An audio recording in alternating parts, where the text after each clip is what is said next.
আগামী 9 জ্যৈষ্ঠ বুদ্ধ পূর্ণিমা পড়েছে। মায়েরা, শুক্রবার দিন 8ই জ্যৈষ্ঠ ঠিক সন্ধ্যে 6টা 39 পূর্ণিমা লাগবে। আর শনিবার দিন 9টা মানে ঠিক বুধবার দিন লাগবে, বৃহস্পতিবার দিন ঠিক রাত্রি 7:30 7:48 ছাড়বে। আপনাদের কাছে কয়েকটা কথা বলে যে আপনাদেরকে যে যেখানে বসে আছেন, এই বুদ্ধ পূর্ণিমার দিনে আপনারা বাড়ির দরজাতে আমের শোকা টাঙাবেন, আম পাতা, খুব মঙ্গলময় জিনিস। এই বুদ্ধ পূর্ণিমার দিনে কেউ যদি শিবকে কাঁচা দুধ দিয়ে স্নান করায় এবং আকন্দা ফুলের মালা পরায়, খুব বিরাট লাভ আছে এই বুদ্ধ পূর্ণিমার দিনে। এই বুদ্ধ পূর্ণিমার দিনে সবচাইতে ভালো হয় যদি কেউ গঙ্গা স্নান করতে পারে। যদি গঙ্গা স্নানের ব্যবস্থা না থাকে, আপনি স্নান করবেন, গঙ্গা জল থাকলে বাড়িতে মাথায় নিয়ে নেবেন। যদি তা না থাকে, স্নান করার পর গঙ্গা করে আপনি শুদ্ধ পোশাক পরে বুদ্ধ পূর্ণিমার দিনে আপনারা নিরামিষ খাবেন। যদি কেউ উপবাস থাকতে পারেন সারাদিন খুব ভালো, না পারলে আপনারা নিরামিষ খাবেন। যিনি বলেছিলেন অহিংসা পরম ধর্ম, তিনি কে বলুন তো? বুদ্ধদেব। আচ্ছা মায়েরা, বুদ্ধদেব জন্মগ্রহণ করেছিল নেপালে জন্মগ্রহণ করেছিল। সবাই লক্ষ্য করুন, তার বাবার নাম ছিল শুদ্ধোদন আর মায়ের নাম ছিল মায়াদেবী। তো শুদ্ধোদনের বুদ্ধদেবের ছোটবেলার নাম ছিল কি? সিদ্ধার্থ। একটু তাকাবেন আপনারা। এই সিদ্ধার্থ ছোট থেকে কি শিখেছিল দেখুন, বিলাসবহুল জীবনযাপন। তো রাজার ছেলে খুব আনন্দে আছে, সুখ দুঃখ কিছু বুঝতে পারে না, দুঃখ বুঝতে পারে না, সুখ বুঝতে পারে। একদিন রাস্তা দিয়ে যাচ্ছে, 4টা জিনিস দেখতে পেল। কি কি? একটা মৃতদেহ, শুনবেন ভালো করে, একটা মৃতদেহ, একটা বৃদ্ধ, একজন অসুস্থ দেখতে পেল, একজন সন্ন্যাসী দেখতে পেল। একজনকে জিজ্ঞেস করছে, ওই লোকটা চুলগুলো পেকে গেল কেন? বলে, মানুষ জন্ম নেবে, যৌবন প্রাপ্ত হবে, তারপর সে বৃদ্ধ হবে, চুল পাকবে, দাঁত ভাঙবে। বুদ্ধদেব জিজ্ঞেস করেছিল সিদ্ধার্থ, আচ্ছা মানুষ এভাবে বুড়ো হয়? বলে, আমিও হব। হ্যাঁ, তুমিও হবে। পৃথিবীতে প্রকৃতির নিয়মে কেউ বাদ যায় না, তুমিও হবে। বাহ, আমিও হব। আমি এত ফল খাচ্ছি, দুধ খাচ্ছি, আমি হব? বলে, হ্যাঁ হবে। আচ্ছা, ওই লোকটাকে নিয়ে যাচ্ছে কান্দি করে, ওকে মরে গেছে মানে বুঝতে পারলাম না। বলছে, আরে বাবা, কেউ যদি জন্ম নেয় তার মৃত্যু অবশ্যই। জন্ম যার আছে, মৃত্যু তার আছে। রাজার ছেলে তো বোঝে না মৃত্যু, তার আমি মরে যাবো? বলে, হ্যাঁ মরে যাবে। আচ্ছা, ওই বৃদ্ধ যাচ্ছে আর অসুস্থ ব্যক্তি যাচ্ছে কেন? ও খুব কষ্ট পাচ্ছে। বলে, মানুষের জীবন ধারণ করলে ও রোগের মন্দির হচ্ছে দেহ, যে কোনো সময় রোগ ধরতে পারে। বলছে, আমি তার এত সুন্দর যুবক, আমার রোগ হতে পারে? বলে, হ্যাঁ হতে পারে। সন্ন্যাসীকে দেখে তার চৈতন্য হয়ে গেল, আমার জীবন সন্ন্যাস দিতে হবে। বোধি বৃক্ষের নিচে তিনি বোধিসত্ত্ব পালন হলেন। একটা কথা আপনাদের ফাঁকে বলে যাই, দেখবেন অনেকে বাত ব্যথা হয়, ফাইলেরিয়া হয়, অনেক রোগ হয় কিনা, কিন্তু দেখবেন বড় বড় মহাজনের কথা বলে রাখছি আপনাদেরকে, যদি কেউ পূর্ণিমা এবং অমাবস্যার দিনে মানে ভাত মুড়ি না খেয়ে যদি কেউ রুটি খেতে পারে, নিরামিষ সবজি খেতে পারে প্রতি পূর্ণিমা এবং অমাবস্যা, আপনার যদি ফাইলেরিয়া জনিত রোগ আছে, যাদের দেখবেন হাড়ে কোমরে খুব ব্যথা হয়, বাতজনিত ব্যথা, দেখবেন অনেক ব্যথা চলে যায়। এগুলো আমরা নিয়মগুলো মানি না, প্রতিদিন খাই, এই জন্য আমাদের গন্ডগোল। কিছু মনে করবেন না, খাবারেই যত গন্ডগোল। জোরে বলুন, হ্যাঁ না না, খাবারেই যত গন্ডগোল। আমি একটা প্রমাণ দিয়ে দিই, ছোট্ট প্রমাণ। আচ্ছা বলুন তো, আপনি এখান থেকে আমেরিকা গেলেন, ছাগলটাকে নিয়ে গেলেন, তা আমেরিকাতে গিয়ে আমি খাবো পিৎজা নাকি ওদের খাবার খাবো? ছাগলটা কি খাবে? জোরে বলুন, ঘাস আর পাতা। ওকে কলকাতা নিয়ে যান এখান থেকে, আমরা কলকাতা নানা রকম খাবার খাবো, ও কি খাবে? জোরে বলুন, ঘাস আর পাতা। আচ্ছা, ওকে তামিলনাড়ু নিয়ে যান, ওখানে আপনি ইডলি ধোসা খাবেন, ছাগলটা কি খাবে? জোরে বলুন। তাহলে ও ধর্মটাকে ঠিক রেখেছে, আমরা আমাদের সবজি হারি, আমরা শাক ঘাস খাই না তা বলে আমরা সবজি খাই। নিরামিষ খাবার খাওয়া সবচাইতে ভালো শরীরের পক্ষে। ছাগল তার ধর্ম মেনেছে। এ কিন্তু একজন বিখ্যাত ডাক্তারের কথা বললাম আমি, কালকে রাত্রিতে আমি শুনছিলাম, রাত 12টায় শুনতে উনি খুব সুন্দর মানুষকে বোঝাচ্ছিলেন, ছাগলকে যে দেশে নিয়ে যাও ও নিজের ধর্ম পালন করবে, যা খাই তাই খাবে। আমরা যে দেশে যাব সেই দেশে ভিন্ন রকম খাবার খাবো। কেন? আমাদের খাবারটাকে আমরা ছেড়ে দেবো। প্রাচীন যে আমাদের সনাতন ধর্মের খাবার, যা মা কাকিমারা খেয়ে এখন 81 বছর 90 বছর বাঁচতে চলেছে। আপনারা তাকান কত সুন্দর বসে আছে, উঠতে হচ্ছে না। আর আমাদের দেখুন 42 বছরের ছেলে, 45 বছরের লোক, দেখবেন খালি উঠছে আর দুবার উঠে আবার আসছে। আর দেখুন কেমন বসা অভ্যাস আছে, আর পুরনো থেকে নিয়ম পালন করেছে উল্টো। এরা পিৎজাও খায় না, আর ওইসব কি বলে ফাস্টফুডও খায় না, আর ওইসব আর নাম বলে লাভ নেই। তো যাই হোক, ওসব খায় না। এরা যেগুলো খেয়েছে পাকা আছে। আপনার মহাজন যে পথে করেছে গমন, সেই পথ যদি আমরা করতে পারি, চলুন, এখনো সময় আছে, আপনার সুস্থ অবশ্যই থাকবেন। না না, আমি কীর্তন কীর্তনের মাধ্যমে শুধু বলে গেলাম ভালো কথাগুলো, কতটা নেবেন কি না নেবেন কালকে আরো বলে দেবো, আপনাদের ব্যাপার হয়ে গেল। ভগবানকে আপনি যখন ডাকবেন তখন ভগবান আপনাকে মাঝে মাঝে ধাক্কা মারবে, একথা সবাই শুনে রাখুন মায়েরা। ভগবানকে যে ডাকে ভগবান তাকে মাঝে মাঝে ধাক্কা মারে। এই দিকে তাকাবেন, খুব দামি কথা বলো একবারে। আপনি যখন সোনা বিক্রি করবেন দোকানে, তখন স্বর্ণকার পরীক্ষা করে দেখবে এর মধ্যে কতটা সোনা আছে, কতটা খাদ আছে। আবার অনেকে বলে আমরা ভগবানকে ডাকি, আমাদের এত কষ্ট কেন? যে পড়াশুনো করে তাকেই পরীক্ষা দিতে হয়, যে পড়াশুনো করে না তাকে পরীক্ষা দিতে হয় না। তবে যে পড়াশুনো করে পরীক্ষা দিলে তার উন্নতি হয়, সাংসারিক দৈহিক মানসিক। কিন্তু যে করে না সে রাখাল বাগালি রয়ে যায়। এইদিকে তাকাবেন, যারা আমাকে প্রশ্ন করে প্রদীপবাবু যে হরিনাম করে তার এত কষ্ট, ঘর ভেঙে জল পড়ছে, ছেলের অসুখ করছে, খালি কষ্ট হচ্ছে। আর যারা হরিনাম করে না দিব্যি বুক ফুলিয়ে বেড়াচ্ছে, আপনার কিছু মনে করবেন না। সমাজে এমন কিছু লোক আছে রাস্তাতে গুন্ডামি করছে, মস্তানি করছে, আপনার টাকা কেড়ে নিচ্ছে, আপনাকে ঠকাচ্ছে। কিন্তু মনে রাখবেন, আপনারা অনেকে প্রশ্ন করে প্রদীপবাবু এদের কিছু হচ্ছে না কেন, এরা বুক ফুলিয়ে বেড়াচ্ছে আর আমার তিলক মালা নিয়ে ঘুরে বেড়াচ্ছি, আমাদের তো কষ্ট কেন? না না, আমি বলি নাই, শাস্ত্র বলছে জন্মের সময় মানুষের কাছে ভগবান দুটো কলসি দেয়, একটি পাপের একটা পুণ্যের। যারা মস্তানি করছে, লোক ঠকাচ্ছে, দিব্যি রাস্তায় গুন্ডামি করছে, পকেট ছেড়ে নিচ্ছে লোকের, জেনে নেবেন আপনি, মাথায় রাখবেন পাক্কা কথা, এদের পাপের কলসি এখনো পূর্ণ হয় নাই। যেদিন পূর্ণ হবে দুর্যোধনের মতো রাস্তায় ভিক্ষা করে করে বেড়াবে। আপনাকে কিছু করতে হবে না, আপনি ওয়েট করুন, অপেক্ষা করুন, আপনি দেখবেন। আর যারা কষ্ট পাচ্ছেন তাদের পুণ্যের কলসিটা এখনো পূর্ণ হয় নাই। পরমানন্দের কৃপায় যেদিন পুণ্যটা পূর্ণ হবে সেদিন ভগবানের চরণ আপনারা লাভ করবেন। এই জন্য যারা কীর্তন শুনছেন আজকে রাত জেগে, তারা অপেক্ষা করুন, ভগবানের কৃপা কিন্তু আপনাদের জন্য অপেক্ষা করছে। আপনি শুধু তৈরি থাকুন, সময়ের ব্যবধান। একজন মুসলিম ছেলে প্রতিদিন মসজিদে যায়, লজ্জার ব্যাপার, একটা হিন্দু ছেলে মন্দিরের পাশ দিয়ে 10 বার পেরিয়ে যায়, প্রণাম করে না। আমি আমার সামনে দেখেছি, আমার স্কুলে 10 জন শিক্ষক, তার মধ্যে 3 জন মুসলিম শিক্ষক, 7 জন হিন্দু শিক্ষক। 3 জন শুক্রবার দিন মসজিদে নামাজ পড়তে যায়, পাশের গ্রামে আবার ক্লাসটা মেকআপ করে দেয় তারা। আর লজ্জার ব্যাপার, কিছু হিন্দু শিক্ষক আছে মন্দিরের পাশ দিয়ে 5 বার প্রায় একবার প্রণাম পর্যন্ত করে। দুঃখ আমাদের এই জায়গায়। সনাতন ধর্ম করে চিৎকার করলে হবে কি? আমরাই তো রক্ষা করতে পারছি না। ওদের একটা ছেলে রোজা করব বলে, 5 বছরের ছেলে মাকে বলছে আমি রোজা করব, ওর মা মাথায় হাত দিয়ে বলছে আল্লাহ তোর বরকত করুক, তুই কর। আর আমাদের সবচাইতে লজ্জার ব্যাপার, যেদিন একাদশী করেন ফল জল সব কিছু খেতে পান, ছেলে যদি বলে মা একাদশী করব, চুপ কর, এখন থেকে বুড়ো আমি পাকা মেয়ে হয়ে গেছি, সেই বুড়ো হবি তখন করবি। না না, হাসি নয়, এটা তো আমাদের লজ্জা, এটা তো আমাদের হাসি নয়, আমাদের গা ফিরতি, আমরা তো করতে পারছি না। এগুলো তো আমাদের অবজ্ঞা। এগুলো জানতে হবে যে আমরা কি তৈরি করে গেলাম। কিছু মনে করবেন না, বাচ্চা সকালবেলায় পিঠে 5 কেজি 25 কেজি ব্যাগটা দেবার আগে ছেলেকে এই কথা শেখান, মন্দিরে প্রণাম করে আয়, দাদু ঠাকুমাকে প্রণাম কর, আমাকে তোর বাবাকে প্রণাম কর। প্রতিদিন বাচ্চাকে ওটা শেখান। আপনি বাড়িতে থাকবেন না, কোনো লোক যদি বাড়িতে আসে না, ছেলেটা ছুটে গিয়ে তাকে প্রণাম করবে, আপনাকে সেই লোকটা বলবে আপনার ছেলে না খুব ভালো। বলে কেন? আমি ঢুকেছি, আমার প্রণাম করেছে। তার মানে কি? আপনি রত্নগর্ভ, আপনি শিক্ষা দিয়েছেন, আপনার গর্বে বুক ভরে যাবে না, আমার ছেলে প্রণাম করেছে। এটা আপনি চান না আমার ছেলে বাবু হয়ে কোট পরে টাকা রোজগার করার মেশিন তৈরি হোক? আপনি অবশ্যই চাইবেন ছেলে চাকরি পাবে, রোজগার করবে, ইঞ্জিনিয়ার ডাক্তার হবে, অবশ্যই চাই আমরা। কিন্তু তার সঙ্গে বিবেক জন্মাতে হবে। তবে কৃষ্ণ ভক্ত সন্তান হলে বিবেক জন্মাবে, ভবিষ্যতে আপনাকে দেখবে। আর আপনি যদি কৃষ্ণ ভক্ত সন্তান তৈরি করতে না পারেন, ভবিষ্যতে আপনাকে কেউ দেখবে না। তাই বারবার বলবো, এখন যদি ভালো চান, বারবার আমি আপনাদের কাছে নিবেদন রইল, বাড়ি বাড়ি কৃষ্ণ ভক্ত সন্তান তৈরি করুন, আপনার মনে আনন্দ হবে।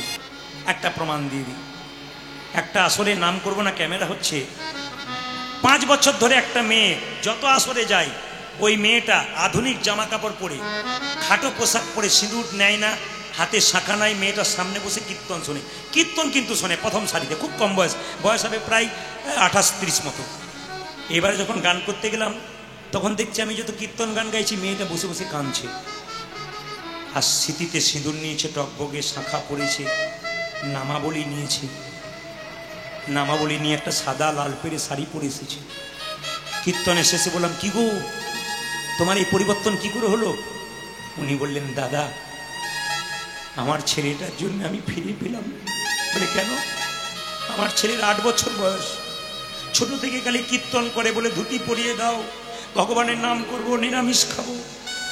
আমি মনে মনে ভাবলাম, কীর্তন শুনেছিলাম, সাজ পোশাক আমার ভালো ছিল না, লোকে আমাকে ঠাট্টা করতো, সামনে আমি আধুনিকা হয়ে বসে থাকতাম বলে। কিন্তু কি সুক্ষণে আমার ছেলে জন্ম দিয়েছে গোবিন্দের কৃপাতে, ও কিছুই বোঝে না, অথচ 7 বছর বয়স থেকে বলছে, মা নিরামিষ খাবো, আমাকে তিলক দিয়ে দাও, আমাকে পরিয়ে দাও।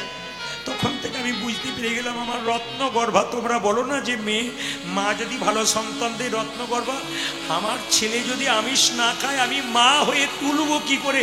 প্রতিজ্ঞা করলাম, খোকা মুখে দিতে গেলেই বমি করে দেয়। তখন আমি বুঝতে পেরে গেছি গোবিন্দ কৃপা করেছে, আমাকে কৃপা করে সুন্দর একটা ফসল দিয়েছে। মাটা মাত্র 28 বছর বয়স, তুলসীর মালা নিয়ে, তিলক নিয়ে আসরে গত কয়েকদিন আগে কীর্তন শুনেছি। আমি চমকে গেলাম, প্রণাম করলাম। আমাকে এসে বলল, কি জন্যে হলো? বললাম, তোমার বাইরের সাইজটা যেমন থাক, আসরে বসে তো তুমি কীর্তন শুনতে, ওই জন্য তুমি এইরকম সন্তান লাভ করেছ। একজন সন্তানের জন্য একজন বাবা সব ত্যাগ করতে পারে। কত বাড়িতে কম বয়সে ছেলেরা বলে, গার্জেন আমাকে ফোন করে, আপনার কীর্তন শুনে সব তো নিরামিষ করছে, কি ব্যাপার?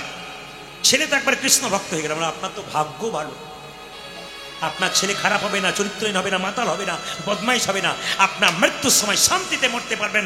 আমি একজন কৃষ্ণ ভক্ত সন্তান সংসারে রেখে গেলাম। এই প্রতিজ্ঞা করুন, ভারতবর্ষের প্রত্যেকটি সনাতন ধর্মের মানুষের বাড়িতে একটা করে যেন কৃষ্ণ ভক্ত সন্তান হয়। এটা আমি বারবার প্রার্থনা করে যাই ভগবানের কাছে, আমাদের প্রতিটি বাড়িতে যেন ছেলে হোক আর মেয়ে হোক, একটু যেন কৃষ্ণ ভক্ত কোলে করে এনেছেন। ও কীর্তন শুনুক না শুনুক, ঘুমাচ্ছে, তবু তো মতি হচ্ছে, আপনার জন্য হচ্ছে। আপনি যে শুনছেন, ছেলের কৃপা হবে, একদিন বুঝতে পারবেন। আমি কষ্ট করে ছেলেকে কোলে নিয়ে কীর্তন শুনেছি, আমি একদিন ফল পেয়ে পাবেন, 100% পাবেন। এই কমিটির মধ্যে একজন ভাই আছেন, আমার কাছে গিয়েছিলেন, তার ছেলে কৃষ্ণ ভক্ত হয়ে গেছে কীর্তন শুনে। বহু ছোট ছোট বাচ্চা তার মাকে বলে, আমি আপনার বোলপুরে কয়েকদিনের গান করছিলাম, তো মেয়েটার জন্মদিন হবে কয়েকদিন পরে, তো তার বাবা বিরাট ব্যবসায় নিযুক্ত, বলছে আমি আপনার কীর্তন শুনবার সময় পাই না, এরা মা মেয়েতে শোনে। মেয়েটা খুব বাচ্চা, তো বাবাকে বলেছে, বাবা আমার জন্মদিনে কোনো আমিষ চলবে না, কোনো প্রাণী নেওয়া চলবে না, আমার জন্মদিনে কেক কাটা হবে না, আমার জন্মদিনে ঘিয়ের প্রদীপ, আর আমার জন্মদিনে জ্বালাতে হবে কি ঘিয়ের প্রদীপ আর পরমান্ন প্রসাদ দিতে হবে, আমি কেক কাটবো না। বলে কেন রে, সবাই যে করে? না, আমি প্রদীপ বাবুর কীর্তন শুনেছি, মাত্র মেয়েটার বয়স 8 বছর। তখন তার বাবা বলল, আপনি বিশ্বাস করবেন না, ও যখন ওই কথাটা বলল, আমি পাষণ্ড, রাস্তায় অখাদ্য কুখাদ্য খেতে হয়, ব্যবসা বাণিজ্য করে বেড়াই।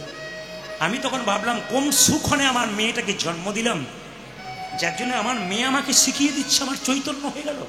আপনার কীর্তন শুনে মেয়েটি ভক্ত হয়ে গেল, ক্লাসে ফার্স্ট হয়, এত সুন্দর পড়াশোনা করে, একবারে তিলক করে তুলসী পাতা গোবিন্দকে দিয়ে তারপর বেরোই। ওর মা শিখিয়ে দেয়, আমার মা শিখিয়ে দেয়। আপনারা শেখাবেন আপনাদের বাচ্চাকে। খুব দামি দামি কথা আছে বাবা, শুনলে চৈতন্য ফিরবে। আমার শুধু একটাই কাজ, যেন মানুষ কৃষ্ণ ভজনের পথটা ধরে। আপনি সুখী হবেন একটা জায়গাতে যদি কৃষ্ণ ভজন করেন, বাকি কোনো জায়গাতে সুখ নাই। আপনি সব কর্ম করুন, কিন্তু কৃষ্ণকে ছাড়বেন না, তাকে অর্পণ করে। মা আসতে মাকে যেমন সম্মান দেবেন, স্ত্রীকে সেই সম্মানটা দেবেন। সবার কাছে নিবেদন, একজন বিখ্যাত পণ্ডিতের উক্তি, আমি যতগুলো বলি সব বড় বড় পণ্ডিতের কথা। মাকে যেমন সম্মান দেবেন, আপনার স্ত্রীকে তদ্রূপ সমান সম্মান দেবেন। কেন? একজন একজন একজন রক্তের বাণ বন্যা বইয়ে দিয়ে আপনাকে পৃথিবী দেখিয়েছে, আর একজন আত্মীয় স্বজন বাবা মাকে ছেড়ে আপনার পাশে চিরকাল এসেছে। এই দুজনকে সমান জায়গায় রাখুন, দেখবেন উঁচু জায়গায় থাকবেন। মায়েদেরকে কোনোদিন অবমাননা করতে নাই।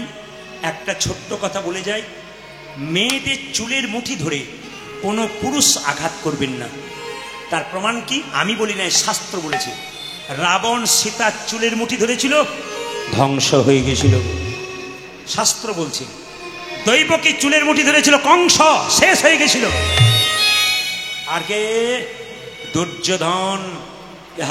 যুধিষ্ঠির, দুর্যোধন কার চুলের মুঠি ধরেছিল? দ্রৌপদীর, শেষ হয়ে গেছিল। তাই বারবার নিবেদন রাখবো, মেয়েদেরকে চুলের মুঠি ধরে কেউ যদি আঘাত করে কোনো পুরুষ, আসরে দাঁড়িয়ে বলে গেলাম সেই পুরুষ জীবনে দাঁড়াতে পারবে না। যদি দাঁড়ায় তার পড়ার পড়বেই সে। রাজা কংস পড়ে গেল, তুমি তো কোন দূরের কথা। দুর্যোধন পড়ে গেল, তুমি তো দূরের কথা। রাবণ এত বড় প্রতাপশালী রাজা, সে পড়ে গেল, তুমি তো কোন দূরের কথা। বারবার নিবেদন রইল, সংসারে কিছু কর্ম আছে, স্বামী স্ত্রী একসঙ্গে থাকবে, একটু তো ঝগড়া ঝঞ্ঝট হতেই পারে। দুটো হাঁড়ি পাশাপাশি থাকলে ঠোকাঠুকি লাগবে। কিন্তু একটা কথা মাথায় রাখবেন মা, স্বামী স্ত্রীতে ঝগড়া হবে না, দুটো কাজ একসঙ্গে করবেন। কি? ভজন আর ভজন। স্বামী যদি তিনটে আসে, তাকে দিয়ে ভজন করবেন। আর সন্ধ্যাবেলায় বসে বসে একসঙ্গে মন্দিরে ভজন করবেন। ভজন আর ভজন। আর যাদের বেশি ঝগড়া হয় তাদের এক কাজ করবেন, স্ত্রী হবেন বোবা, স্বামী হবে কালা, তার নাই কোনো জ্বালা। যার স্ত্রী বোবা, যার স্বামী কালা, তার কোনো জ্বালা নাই, ঝগড়াই নাই। এইরকম হয়ে গেলে আর কিছু চায় না। দাদারা বলছেন বলুন, ওইটাই বোঝান, ওইটাই বোঝান। দাদারা বলছে আর কি, ওইটাই ভালো করে বোঝান। আমরা অনেক বুঝিয়েছি। না না, আমাকেও বোঝাতে হয়। সবাই রাধা রানী কি, শ্যাম সুন্দর কি। একটা সত্যি করে কথা বলুন তো, ছেলে হলে বেশি আনন্দ না মেয়ে হলে বেশি আনন্দ? এখন বলছেন মেয়ে হলে, কিন্তু একজন মা ঠিক বলেছেন এখন মেয়ে। আমার দুটি মেয়ে, ভাগ্য লক্ষ্মী শুভলক্ষ্মী, পড়াশোনা করছে। তার এখন প্রশ্ন হবে, অনেকে জানে বলবে আপনার মেয়ে হয়েছে বলে, তা নয়। যুধিষ্ঠির মহারাজ, অর্জুনকে কৃষ্ণ বলেছেন যার ভাগ্য ভালো তার বাড়িতে লক্ষ্মী যায়, মানে মেয়েরা যায়। না না, খারাপ বলে ছেলে যায় তা নয়, ছেলেও দরকার। ছেলের মা আবার কালকে বলবে সব ভালো করলো, বলে আমার বদনাম করলো কেন? ছেলে ভগবান যা দিয়েছে তাই হয়েছে। না না, হবে তো, হবে তো। ঈশ্বর যেটা দেবে তাই হবে। ঈশ্বর যেটা দেবে আপনাকে মেনে নিতে হবে। কিন্তু পণ্ডিত বলছে, ছেলে যদি একটা বংশের প্রদীপ হয়, মেয়ে তাহলে দুটো বংশের প্রদীপ হয়। দেখে নেবেন মায়েরা, মেয়ে যদি হয়, সে যদি শোনে আমার বাবার কিছু হয়েছে, ও দৌড়ে চলে আসবে। আর ছেলে যদি বাইরে থাকে, যদি বলে আমার বাবার কিছু হয়েছে, ও দৌড়াতে চেষ্টা করবে, পেছন থেকে একজন টান মারবে, যাবে, ভেবে যাবে। আগে দেখো বড়জনা মেজজনা গেছে কিনা, তারপর যাবে। তার আগে নয়, আগে দেখি তোমার তো সব কিছু হুচুক, আগে চলে যাবে। না না, আপনাদের দিকে করে না, আমাদের দিকে করে বলি বললাম। কিন্তু একটা কথা আপনাদের বলি, আপনারা মন্দির করবেন কোথায়, জায়গাটা বলে দিই, হ্যাঁ না না বলবেন। মন্দির করবেন, দেখবেন সিঁড়ি উঠতে যে নিচে একটু ফাঁকে জায়গা থাকে,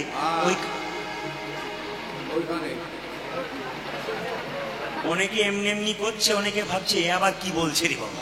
না না, আমি প্রায় বাড়িতে বাসা হয় দেখতে পাই, ওই সিঁড়ির নিচে একটু কৃষ্ণের জায়গা। ওদিকে জিজ্ঞেস করি, দাদা এত বড় বড় রুম, তারপরে ভগবানকে সিঁড়ির নিচে? তো বলছে ভগবানের তো জায়গা দরকার হয় না, এইটুকু ভগবান নিচে রেখে দিলেন। যেমন দেখবেন, কিছু মনে করবেন না, আমরা প্রায় জায়গা কীর্তন করতে যাই, রাস্তায় আমাকে অনেকে আগলে, দাদা বলে কি, আপনার তো ইউটিউবে সবসময় দেখছি, আজকে শ্মশান কালী পুজো, চাঁদা দিন। দিলাম। আবার পাশে গেছি, তখন বলছে আজকে রক্ষা কালী পুজো, চাঁদা দিই। আমার, হ্যাঁ গো, তোমরা শ্মশান কালী রক্ষা কালী পুজো করতে পারছো, কেন কৃষ্ণের পুজো করতে পারছো না? তখন বলছে তোমাদের কৃষ্ণ তো নিরামিষ খায়, আর মা কালীর পুজো করবো বেশ করে আনন্দে। মা তো রাত কখন পেরিয়ে যাবে জানতে পারবে। আর কৃষ্ণ পুজো করলে নিরামিষ খেলে রাত পেরোবে না কোনো। যা হিন্দু সমাজের উন্নতি হয়েছে, খুব সুন্দর বলে, মায়ের পুজো করবো রাত্রিবেলায়। আপনাদের এখানে ওইরকম পার্টি কেউ নাই, আপনাদের হাসি দেখেই বুঝে নিয়েছি পার্টি আছে। মায়েরা যেমন ভাত টিপলে বুঝতে পারে যে হয়েছে কিনা, আমি সেরকম মাঝে মাঝে টিপে দেখে নিই আছে কিনা। সব জায়গাতে বলি, এখানে কোনো মাতাল নাই, তোর মায়েরা মুখ টিপে টিপে হাতে বলে তুই বল, বলে তুই বল, বলে ঘরে গেলে দেখবি কি পাই। রাত্রি হয়ে গেলেই পার্টি বেড়ে যাচ্ছে। না না, সে কথা পরে বলবো। জোরে বলুন, রাধা রানী কি, শ্যাম সুন্দর কি, মদন মোহন কি। মুকুন্দ সরকার বাড়ি তৈরি করলেন, আপনারা বাড়ি তৈরি করেন ইঞ্জিনিয়ারিং প্ল্যানে। আজ একটা শাস্ত্রের কথা বলে দেবো। খনা মায়ের বচন শুনেছেন, আমাদের অনেক কিছু পড়তে হয়। আমি শুধুমাত্র আমার কথা নয়, শাস্ত্রের রেফারেন্স দিয়ে বলে যাই। খনা মা বলেছেন, বাড়ি তৈরি করো, দক্ষিণ দুয়ারি ঘরের রাজা, পূব দুয়ারি তার প্রজা, উত্তর দুয়ারির খাজনা নাই, পশ্চিম দুয়ারির মুখে ছাই। এগুলো আমার মায়েরা জানে। পিঁড়ে উঁচু, মেঝে খাল, তার দুঃখ চিরকাল, পোকা জন্ম নেবে জল। এগুলো আমার কথা নয়, কার কথা? এগুলো হচ্ছে খনা মায়ের কথা। বাড়ি তৈরি করবেন দক্ষিণ দরজা, সুন্দর, ঘরের রাজা, না থাকলে পূব দিকে, যদি না পারেন তাহলে কোন দিকে করবেন মায়েরা? পূব দিকে। আর উত্তর দিকে করলে অভাব বাড়ে, আমি বলি নাই, খনা বলছেন। আর দক্ষিণ দিকে করলে কি হয় মায়েরা? পশ্চিম দিকে কি করে ঝড়ঝঞ্ঝা লেগেই থাকে। এগুলো খনার কথা। আপনারা সবাই লক্ষ্য করুন, বাড়ি তৈরি করেছেন মায়েরা, আপনি ঠাকুর ঘরটা কোথায় রাখবেন? সবচাইতে উপযুক্ত স্থান হলো ঈশান কোণ। উত্তর আর পূর্ব কোণটাকে ঈশান কোণ বলে। ঈশান কোণে যেন ভুল করে কারো বাথরুম ঘর না হয়। আমার প্রচুর জ্যোতিষ বন্ধু আছে, ফোনে ফোনে কথা হয়, তারা বলে এটা মাস্ট বলবি। বলে কি না, ঈশান কোণে যদি কেউ বাথরুম ঘর করে তার বাড়িতে শুভ কাজ হতে হতে হয় না। দ্বিতীয় মারাত্মক ঘটনা ওইটাই যে বাড়ির একজন সুসাইডের দিকে এগোচ্ছে যখন ঈশান কোণে বাথরুম থাকছে। এবারে আপনারা প্রশ্ন করবেন, প্রদীপ বাবু, আমি তাকে প্রশ্ন করেছিলাম, ধরে নে কেউ ঈশান কোণে করে ফেলেছে, তার এখন অবস্থা কি?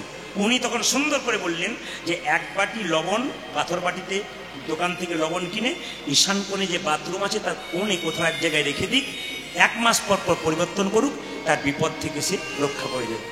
উত্তর দিকে মাথা করে শুতে নেই, আপনারা সবাই জানেন। এটা কে শেখালো? কে শেখালো এটা? এটা শিখিয়ে দিয়েছে কে? এটা শিখিয়ে দিয়েছে মুকুন্দ সরকার। উত্তর দিকে শুতে নেই কেন? মানুষ মারা গেলে উত্তর দিকে মাথা করে। এখন প্রশ্ন করুন, দক্ষিণ দিকে পা করে শোবেন না কেন? এর একটা তাৎপর্য আছে। শাস্ত্র বলছে আমাদের কেউ যদি মারা গেছে আমাদের বংশে, সবাই কিন্তু দক্ষিণ দিকে আছে, তাই দক্ষিণ দিকে পা করে শুলে তাদেরকে অপমান করা হয়, এই জন্য তাদের অভিশাপ আমাদের পাওয়া যায়।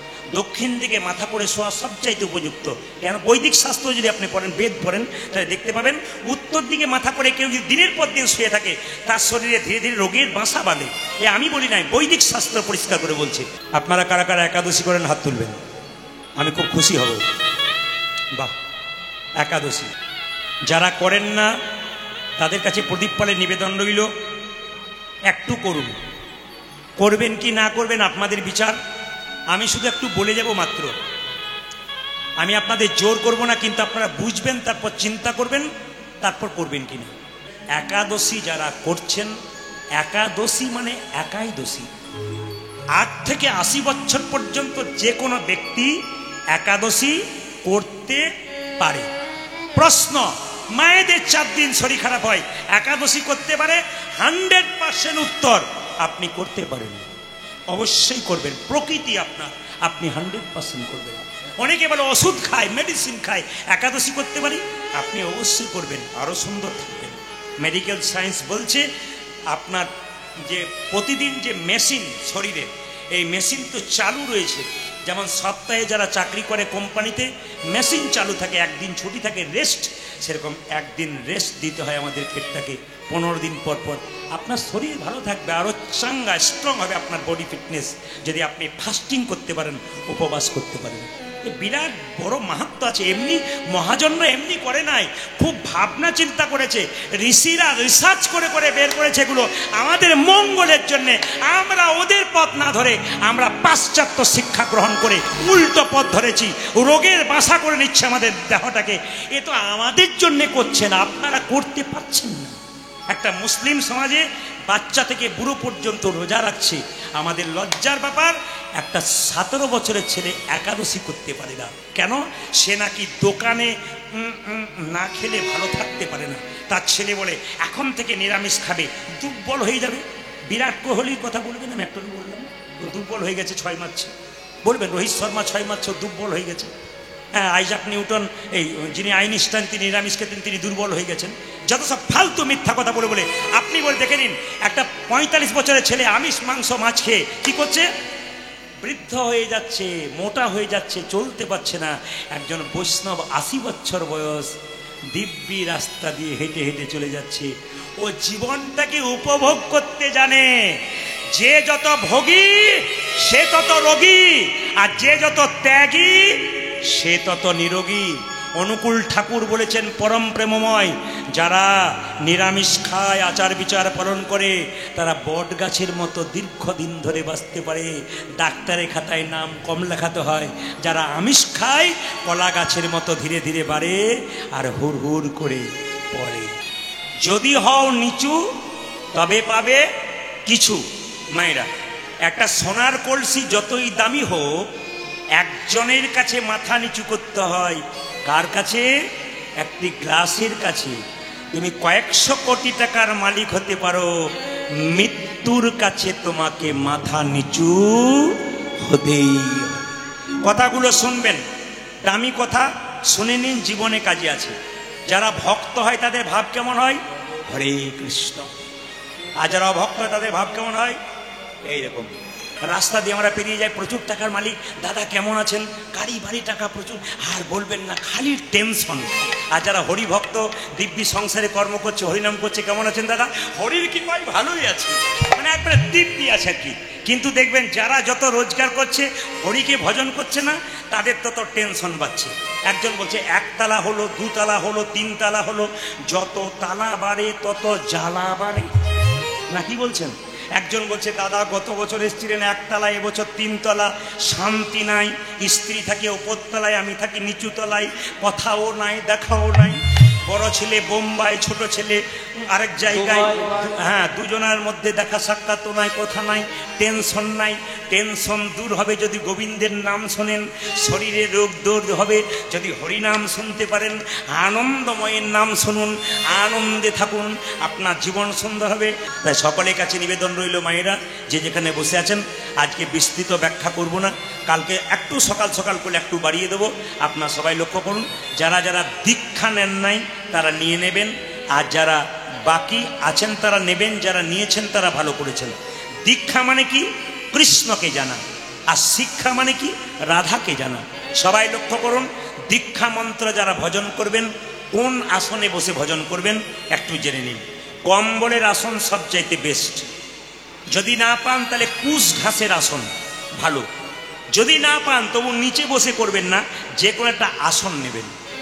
কোন দিকে মুখ করে দীক্ষা মন্ত্র ভজন করতে হয়? উত্তর দিকে কিংবা পূর্ব দিকে। আমি আগেই বললাম, যতগুলো কথা বলে যাব মাথায় রাখবেন, জীবনে কাজে লাগাবেন, শাস্ত্রের কথা তাকাবেন। উত্তর দিকে কিংবা পূর্ব দিকে। 2, 3, আপনি যখন ভজন করবেন তখন দীক্ষা মন্ত্র ভজন করার পরে কিছু মনে করবেন না, দীক্ষা মন্ত্র বড় না কৃষ্ণ মন্ত্র বড়? কৃষ্ণ মন্ত্র বড়। দীক্ষা মন্ত্র ভজন করবার আগে মহামন্ত্র হরে কৃষ্ণ কৃষ্ণ কৃষ্ণ হরে হরে, হরে রাম রাম রাম হরে। কতগুলো নিয়ম। দীক্ষা মন্ত্র ভজন করবার আগে যে গুরু দিয়েছে তাকে স্মরণ করতে হয় প্রথমে। কেন?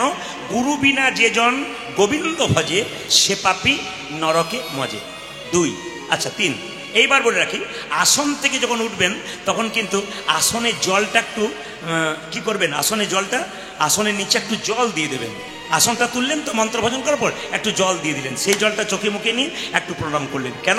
শাস্ত্র বলছে আপনি যে মন্ত্র ভজন করছেন সেই ফল পাক্কা পাবেন, ইন্দ্রদেব যাতে চুরি করে না নেয়, তার জন্য আসনটা তুলে আসনের নিচে একটু জল দিয়ে মুখে চোখে নিয়ে নিতে হবে। এইবার বলি, গুরু করবেন প্রদীপ পালের নিবেদন নয়, রামকৃষ্ণ ঠাকুরের নিবেদন। আপনারা পাকা গুরু করবেন, যাকে তাকে গুরু করা নিষেধ। আপনার শরীরে রোগ হয়েছে, আপনি পাকা ডাক্তার দেখাবেন, আপনার রোগ সারবে। আপনি কাঁচা ডাক্তার দেখাবেন, আপনার রোগ বাড়বে। গুরু করবেন কিন্তু বেছে বেছে, আমার কথা নয়, ঠাকুর পরমহংসদেব বললেন বেছে বেছে গুরু করো। একটু শুনবেন, যখনই মন্ত্র নিলেন তখন থেকে আপনার ভগবান ভজনা শুরু হয়ে গেল। আপনি কি ভাবছেন যে গোপালকে সেবা করব মন্ত্র না নিয়ে? তা নয়, গুরুর কাছ থেকে জানতে হয়। কিন্তু সেই গুরু পাকা হবে তবে তো, তিনি জানেনই না, আপনাকে জানাবেন কি করে? এই জন্য শাস্ত্রে বলেছে, কিবা বিপ্র কিবা শূদ্র, ন্যাসিক জ্ঞানে নয়, কৃষ্ণ তত্ত্ববেত্তা যেই সেই গুরু হয়। গুরু যে জাতিতে ব্রাহ্মণ হবে তা নয়, শাস্ত্র বলে দিয়েছে। মহাপ্রভু বলেছেন, চৈতন্য চরিতামৃতে দেখবেন কি লেখা আছে, কিবা বিপ্র কিবা শূদ্র, ন্যাসিক জ্ঞানে নয়, কৃষ্ণ তত্ত্ববেত্তা যেই সেই গুরু হয়। গুরু যে কোনো জন হতে পারে, যদি তার কাছে তত্ত্ব থাকে, তার কাছে জ্ঞান থাকে, আপনার কিছু হলে তাকে জিজ্ঞেস করতে পারবেন, ইনি পাকা গুরু। একটু প্রমাণ দিয়ে দিই, মায়েরা শোনেন। যখনই দীক্ষা নেবেন তখন থেকে গোবিন্দ ভজন করার অধিকার পাবেন, তার আগে আপনি পাবেন না। কারণ গুরু আপনাকে শিখিয়ে দেবে কেমন করে ভজন করতে হয়। মাস্টারমশাই না হলে ছেলে যেমন বুঝতে পারে না কিভাবে পড়াশোনা করতে হয়, সেরকম গুরু না হলে আপনি ভজন শিখতে পারবেন না কিভাবে ভজন করতে হয়। একটা প্রমাণ আপনাদেরকে বলে দিই, যে যেখানে বসে আছেন মন দিয়ে শুনবেন। আমার পাশের বাড়িতে একটি মেয়ে দীক্ষা নিয়েছে, তো গুরু বাবা তার বাড়িতে এসেছে। তো গুরু বাবা জিজ্ঞেস করছে, মা এলাম। মেয়েটি তখন বলছে, বাবা এসেছেন যখন আপনার পাটা একটু ধুয়ে দিই। অবশ্যই গুরু এলে পা ধুয়ে দিতে হয়।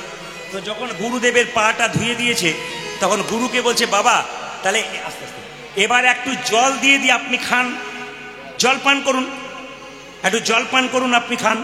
সঙ্গে সঙ্গে বলছে যে তোর হাতে এখন জল পান করবো না। বলে কেন? তোর এখনো সাধন ভজন পাকা হয়নি। বলছে আপনি বললেন যে মন্ত্র নিয়ে গোবিন্দ সেবা করতে পারি, তাহলে আপনার সেবা করতে পারবো না কেন? তোর বলছে না না, পরে বছর দেখবো, এখন তোর 1 বছর পূর্ণ হোক, তারপর তোর হাতে খাবো। বলছে বাবা তাহলে আমার হাতে জল খাবেন না, তাহলে এক কাজ করুন, 1 বোতল মিনারেলস ওয়াটার এনে দিই, ওই জলটা খাবেন। বলছে কোনো অসুবিধা নাই। তোর মেয়েটি বলছে, বাবা এই যে মিনারেলস ওয়াটারের বোতলে জলটা ভরেছে, এ কোন জাতের লোক আপনি কি করে বুঝলেন? জোরে বলুন হ্যাঁ না না, যুক্তির কথা নয় কি? এই যে বোতলে জলটা ভরেছে, কোন জাতের লোক আপনি কি করে বুঝলেন? ও নোংরা হাতে ভরে নেই, আপনি কি করে বুঝলেন? তখন গুরুদেব বলছে, অত কথায় কাজ নেই, তুই আমাকে একটা গ্যাস সিলিন্ডার এনে দে, আমি রান্না করে খাবো। বলছে ওতেও বিপদ আছে। বলে কেন? যে গ্যাস সিলিন্ডারটা দেবো তাতে কালকে যে এরকম এরকম রান্না হয় না, আপনি কি করে বুঝলেন? বলে তোর বাড়িতে খাবার দরকার নাই, সামান্য মুড়ি এনে দে, আমি চিবিয়ে চলে যাব। বলছে তাতেও আরো বড় বিপদ। বলে কেন? মুড়ির কলে গেছেন? বলে যাই নাই। বলে গিয়ে একবার দেখবেন। বলে কেন? যত না মুড়ি পায়ে হাতে নাড়াচাড়া করা হয়, তার চাইতে বেশি পায়ে নাড়াচাড়া করা হয়, আপনি খাবেন কি করে? গুরু নিতাই গৌর হরিবোল হয়ে গেছে। গুরু যেন এইরকম না হয়, যখনই আপনাকে মন্ত্র দেবে তখন আপনার হাতে সে সেবা গ্রহণ করবে। এ কথা জেনে নিন, আপনি গুরু বাড়ি যাবেন, খালি হাতে যাবেন না, কিন্তু গুরু যখন আপনার বাড়িতে আসবে, এ নিয়ম নয় যে তিনিও খালি হাতে আসবেন, এ নিয়ম নয়। তিনিও 1 প্যাকেট মিষ্টি, 4 পিস মিষ্টি আনবে, কেন বাচ্চাগুলো আছে তো, ছুটে আসবে, কিছু নিয়ে আসতে হয়। এই জন্য আপনাদের কাছে নিবেদন রইল, গুরু মন্ত্র যারা নিয়েছেন তারা ভালো করেছেন, বেশি ব্যাখ্যা করব না, শুধু মন দিয়ে শুনে নিন। ভক্ত যদি কাইমনে কোনো বাঞ্ছা করে, ভগবানের সাধ্য নাই সেই বাঞ্ছা নাই করে। মন্দিরে দাঁড়িয়ে দাঁড়িয়ে বসে বসে একই কথা কেউ যদি প্রতিদিন বলে, আমি আসরে দাঁড়িয়ে বলে গেলাম, আপনার মনের ইচ্ছা পূর্ণ হবেই। একই কথা বারবার বলুন ভগবানের মন্দিরে। কেন? ভক্ত ভগবানের কাছে গাড়ি বাড়ি টাকা পয়সা চাই না তো, ভক্ত ভগবানের কাছে প্রেম আর ভক্তি চায়। আজকে যেহেতু প্রথম দিন, সেহেতু মহাপ্রভুর একজন ভক্তের কথা বলবো। তিনি রঘুনন্দন। এই যে মালা তিলক আসরে করে না, এই মালা তিলকের প্রথা প্রথম চালু করেছিল রঘুনন্দন। এ কথা মনে রাখবেন, সেবাসঙ্গনে মহাপ্রভু যখন কীর্তন করতেন তখন প্রথম চালু করেছিল এই মালা দেওয়া এবং তিলক দেওয়া একমাত্র রঘুনন্দন। এই জন্য আজকে আপনাদের সামনে রঘুনন্দন লীলা প্রস্তাবনা দিলাম। আগামীকাল আপনাদের সামনে কৃষ্ণের চরিত্র বর্ণনা হবে। পরশু তো রাস, পরের দিন তো কুঞ্জ বর্ণন বাধা। আজকে আপনাদের সামনে যে লীলাটি পরিবেশন করব, সবাই শুনে নিন। ইউটিউবের মাধ্যমে অনেক গান শুনছেন, আপনাদেরকে একটা ছোট্ট কথা বলে যাই। এটা হচ্ছে প্রসাদ।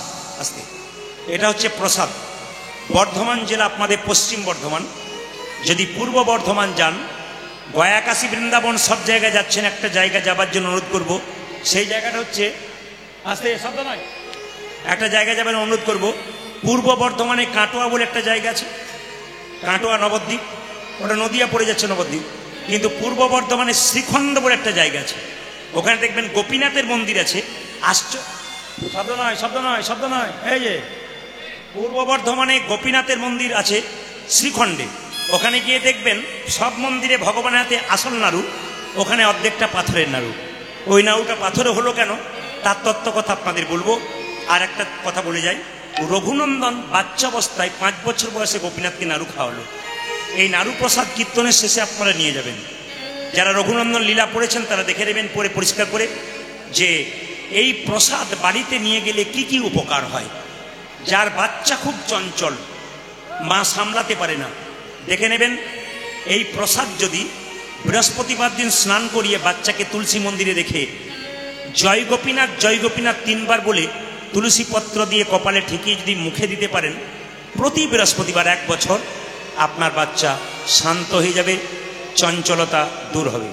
2, আপনার বাড়িতে অশান্তি লেগে আছে, শাস্ত্র বলল তুলসী গাছের নিচে গুঁড়ি করে এই বাতাসাটা ভেঙে দেবেন, প্রতিদিন 1 ঘটি করে জল দেবেন, দেখবেন আপনার বাড়িতে শান্তি প্রতিষ্ঠা হবে। এমন ব্যক্তি আছে দুরারোগ্য নয় কিন্তু শরীরে রোগ হচ্ছেই, আপনি তাকে জয় গোপীনাথ বলে এই প্রসাদটা প্রতি বৃহস্পতিবার খামান, দেখবেন আপনার অনেকটা অসুস্থতা দূর হবে। এইবার বলবেন একটা প্রসাদে 1 বছর চলবে কি করে? এখানে অনেক প্রসাদ এনেছে, আপনারা সবাই পেয়ে যাবেন লাস্টে, কিন্তু একটা প্রসাদে কি করে চলবে?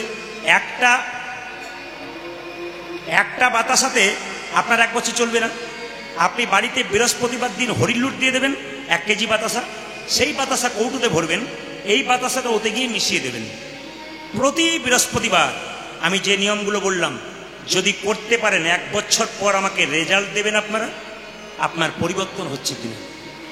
দেশে নয় বিদেশে, জেলায় নয় রাজ্যে, প্রত্যেক জায়গাতে লীলা কথা বলার সময় অনেকেই ফোন করে বলেছে একবারে আমার কাজ পাক্কা হয়ে গেছে, যদি ভক্তি ভরে করেন। মা ছেলের জন্য এত কিছু করতে পারে, একটা রাত জেগে এই প্রসাদটা নিয়ে গিয়ে যদি বৃহস্পতিবার, আজকে তো বুধবার নাকি, তার সুযোগ তো আপনাদের মিলে গেল, কাল সকাল থেকে শুরু করতে পারবেন। আপনারা তো ভাগ্যবান ভাগ্যবতী, প্রসাদ আপনাদের জন্য আনা হয়েছে। বৃহস্পতিবার দিন রঘুনন্দনের জন্ম, আর যেদিন রঘুনন্দনের জন্ম হয়েছিল একটা পুজো ছিল, সেই পুজোটার নাম সরস্বতী পুজো, মাথায় রাখবেন এই কথাটা। এখন লক্ষ্য করুন, শ্রীখণ্ডে গোপীনাথের হাতে অর্ধেকটা পাথরে না লুকানো। শ্রীখণ্ডে 2 ভাই, বড় ভাইয়ের নাম মুকুন্দ সরকার, ছোট ভাইয়ের নাম নরহরি সরকার। মনে রাখবেন কথাগুলো, বড় ভাইয়ের নাম কি সরকার বললাম? মুকুন্দ সরকার। আর ছোট ভাইয়ের নাম কি? নরহরি সরকার। মুকুন্দ সরকার কি করে মা? কবিরাজি চিকিৎসা করে। তার ভাই নরহরি কি করে? তার সঙ্গে কম্পাউন্ডারি করে। একদিন ছোট ভাই বলছে, দাদা একবার নবদ্বীপের সেবাসঙ্গনে গেলে হয় না? বলে কেন রে? একবার মহাপ্রভুর আশীর্বাদ পাবো। মহাপ্রভুর আশীর্বাদ পেতে সবাই যে আমরা যাব। তখন ছোট ভাইকে বড় ভাই বলছে, আরে শ্রীখণ্ড থেকে নবদ্বীপ যাবি পায়ে হেঁটে, তখনকার দিন তো গাড়ি ছিল না, পায়ে হেঁটে যেতে হতো, আরে পা ফুলে যাবে, কষ্ট হবে, যেতে পারবি না। ছোট ভাই বলছে, দাদা সাধুগুরু বৈষ্ণবের মুখে শুনেছি কেউ যদি হরিনাম করতে করতে চলে যায় তার রাস্তা নাকি খাটো হয়ে যায়। কয়েকদিন আগে আমি আসতে হুগলিতে একটা জায়গায় গান করছিলাম, ওখানে প্রতি বছর আমি যাই। ও 2টি ছেলে বিএসএফে চাকরি করে, 2জনে। ওই ভদ্রলোক আমাকে প্রতি বছর গান করে, আমি 3 বছর ধরে যাচ্ছি। তো ওদের বাড়িতে একটা জিনিস দেখলাম, আমি কীর্তন করতে যাব, বাসাতে বসে আছি এবছর, 3টে মহিলা 3টে গোপালকে কোলে করে নিয়ে আমাকে প্রণাম করতে গেছে। আমি বললাম গোপাল কোলে নিয়ে প্রণাম করতে নেই, আপনি নমস্কার করুন। বললাম কোথায় বাড়ি? বলে কলকাতা। বলে আপনি এখানে এলেন কেন? বলে কলকাতায় আপনাকে সব জায়গায় পাওয়া যায় না, তাই চলে এলাম, আমাদের আত্মীয় বাড়ি বটে। বাহ, গোপাল নিয়ে এসছেন? বলে হ্যাঁ। কীর্তন শুনতে বসেছে মায়েরা আপনাদের মতো, জলের বোতল নিয়ে বসেছে, আসন নিয়ে বসেছে, গোপালগুলোকে 3জনকে নামিয়ে দিয়ে সামনে বসে আছে। কীর্তন শেষ হয়ে গেল, সবাই উঠে চলে গেল। আপনার শিখবেন এর থেকে, 3টে মেয়ে কি করলো, ধুলোই গড়াগড়ি দিচ্ছে, একবারে 3জন গড়াগড়ি দিচ্ছে। একজন মহিলাকে জিজ্ঞেস করলাম, দিদি আপনি এত সুন্দর শাড়ি পরেছেন, কলকাতা থেকে এসছেন, এই শাড়িটা আপনার ধুলোতে নষ্ট হয়ে যাচ্ছে না? উনি বলছেন, আপনার কীর্তনই তো শুনলাম, স্বামীর যদি 4টে কাপড় দোকান থাকে, দেহ থেকে প্রাণ বেরিয়ে গেলে চিতাতে শুয়ে দিলে একটাও কাপড় দেবে না। দাদা, ভক্ত পদ ধুলি আর ভক্ত পদ জল, ভক্ত ভক্ত শেষ হয় 3 মহান। যেখানে অভিমান থাকবে, অহংকার থাকবে, সেখানে গোবিন্দ থাকবে। ওই 3টি মেয়ে গড়াগড়ি দিচ্ছে। আমি একটু জিজ্ঞেস করলাম, কিছু মনে করো না, বড়জনকে জিজ্ঞেস করলাম, তুমি কি করো? মেয়েটি বললো, আমি কলকাতার কলেজের প্রফেসর। আমাদের লজ্জা লাগা উচিত, আমরা যারা একটা MA BA পাস করে এদের কাছ থেকে শিখে নিন। এরা দেখলো, বলছে কি আমি কলকাতা কোন একটা কলেজের প্রফেসর, আমার একটি মাত্র ছেলে, আমার স্বামীও প্রফেসর। বলে কি? আমার কাছে পরিচয় করতে গেল। জিজ্ঞেস করলাম, বাহ, আপনি সংসারে এতটা সময় কাটান কি করে? চাকরিও করেন, সব কিছু করেন। বলছে আমার স্বামীও প্রফেসর, আমিও প্রফেসর। ভোর 4টের সময় উঠে গোবিন্দ সেবা দিয়ে, মঙ্গল আরতি করে, তারপর প্রসাদ তৈরি করে ভগবানকে দিয়ে আমরা সেবা করি, তারপর যাই। এই মেয়েটির কাছে শিখে নিন, ওনার স্বামী প্রফেসর, উনি প্রফেসর, কিন্তু কৃষ্ণ ভক্ত, প্রসাদ ভোজ। একটা মেয়েকে জিজ্ঞেস করলাম, তুমি কি করো? বলছে আমার স্বামী দাঁতের ডাক্তার, আমিও। বাহ, দাঁতের ডাক্তার? হ্যাঁ। আমি মনে মনে ভাবলাম, তুমি যদি আমার চাইতে ছোট না হতে আমি তোকে একবার প্রণাম করতাম তোমাকে। আরেকটি মেয়ে খুব কম বয়স, 20 বছর। বললাম তুমি কি করো? বলছে দাদা আমি বিউটি পার্লারে কাজ করি। আমরা আমিও তো করি। বলছে আপনি করেন কীর্তনে ফাঁকে? বললাম না, কীর্তন করতে করতে করি। বলে বুঝলাম না। বলছে আমি বললাম তুমি তো বিউটি পার্লারে কাজ করে মেয়েদের বাইরেটা ভালো করার চেষ্টা করো, আর আমি বিউটি পার্লারে কাজ করে ভক্তের হৃদয় মন্দিরটাকে ভালো করার চেষ্টা করি। এমন একটা বিউটি পার্লারের জায়গা যেখানে যত কথা শুনবেন তত আপনার ভেতরটা পরিষ্কার হয়ে যাবে, আপনার অন্তঃকরণ ভালো হবে, আপনার গোবিন্দ চরণে মতি হয়ে যাবে।